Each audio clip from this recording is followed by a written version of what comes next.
Assalamualaikum warahmatullahi wabarakatuh. Perkenalkan, nama saya Leonindra Suryawardana dan di kesempatan kali ini saya akan menjelaskan dan menunjukkan bagaimana cara melakukan uji homogenitas menggunakan aplikasi SPSS versi ke-29. Nah, sebelumnya kita perlu tahu untuk apa sih uji homogenitas itu? Nah, uji homogenitas ialah metode statistik yang digunakan untuk menentukan apakah dua atau lebih kelompok data berasal dari populasi yang memiliki karakteristik yang sama atau tidak. Kemudian, kapan sih data dikatakan homogen atau tidak? Nah, dasar pengambilan keputusan uji homogen ialah jika nilai signifikasi kurang dari 0,05, maka dikatakan data tidak homogen karena varian dari dua atau lebih kelompok populasi tidak sama. Sedangkan jika nilai signifikasi lebih dari 0,05, maka dikatakan data tersebut homogen. Nah, di sini saya memiliki data hasil observasi belajar siswa di kelas 10A1 dan di kelas 10A2. Untuk rincian datanya sebagai berikut. Data ini nantinya yang akan digunakan sebagai contoh bagaimana cara melakukan uji homogenitas.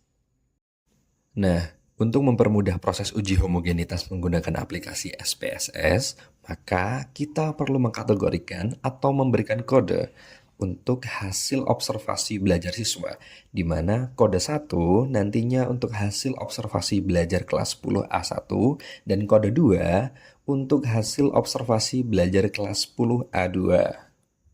Setelah kita mengetahui apa itu uji homogenitas dan bagaimana wujud datanya, mari kita buka aplikasi SPSS-nya. Nah, berikut adalah tampilan awal aplikasi SPSS versi ke-29. Dan kita bisa langsung menuju ke bagian variable view di bagian pojok kiri bawah.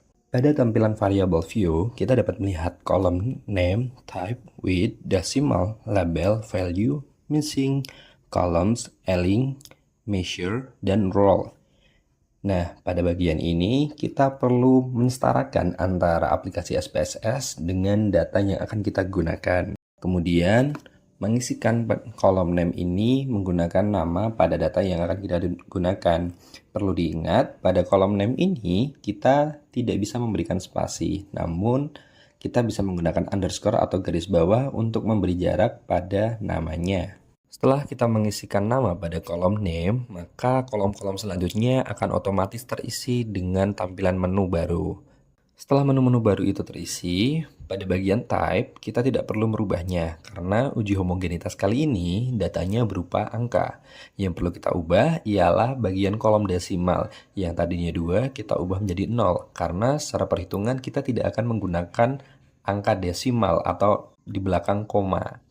Selanjutnya, kita dapat mengisikan label sama dengan pada kolom name. Pada kolom value, missing, column, serta align, kita tidak perlu melakukan perubahan. Yang perlu kita lakukan perubahan ialah pada kolom pada measure. Di sini, kolom pada measure kita ubah menjadi data scale, karena kita akan melakukan perhitungan. Langkah selanjutnya ialah kita mengisikan nama pada kolom kedua dengan nama kelas, karena data selanjutnya ialah kita perlu mengisikan data kelas yang akan diuji homogenitasnya. Yang perlu diubah itu masih sama seperti yang data hasil observasi belajar, yaitu di bagian desimal karena kita tidak akan melakukan perhitungan angka di belakang koma. Namun yang membedakan ialah pada value. Di sini pada bagian value kita klik icon titik 3. Maka akan muncul tampilan values label. Nah, di sini kita bisa klik icon tambah, kemudian memasukkan datanya. 1 untuk kelas 10A1, value 2 untuk kelas 10A2. Kemudian kita dapat klik OK. Setelah kita mengisikan data values pada baris kedua, selanjutnya kita perlu mengubah measure-nya. Kita tidak akan menggunakan scale lagi, namun akan kita ganti menjadi nominal. Karena di sini nominal digunakan untuk membedakan kategori kelas antara 10A1 dan 10A2. Setelah kita selesai mengisi data pada bagian variable view, kita dapat pergi ke bagian data view. Di sini terdapat dua tampilan yang berbeda. Tampilannya yang pertama ialah kita dapat melihat hasil observasi belajar dan bagian kelas. Pada kolom hasil observasi belajar, kita dapat mengisi data sesuai dengan data yang telah kita sediakan sebelumnya. Data yang diisikan yaitu data kelas 10A1 dan kelas 10A2. Lalu, pada kolom kelas, kita dapat menuliskan kode.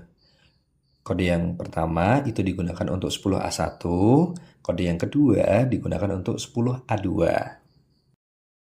Setelah kita selesai menginput data, kita bisa melakukan uji homogenitas dengan mengeklik menu Analyze pada menu bar. Setelah kita mengeklik menu Analyze, maka kita akan melihat banyak sekali pilihan menunya. Namun di sini kita perlu memilih Compare and Proportion. Kemudian kita bisa memilih One Way ANOVA.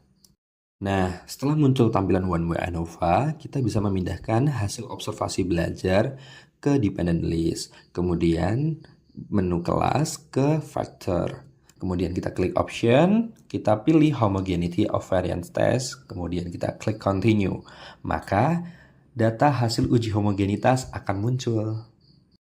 Berdasarkan hasil uji ANOVA yang telah kita lakukan, data yang telah kita uji memiliki nilai uji homogenitas sebesar 0,928, sehingga dapat dikatakan bahwa data yang telah kita uji merupakan data homogen karena memiliki nilai signifikasi lebih dari 0,05. Nah, itu teman-teman kurang lebih cara melakukan pengujian homogenitas terhadap suatu data.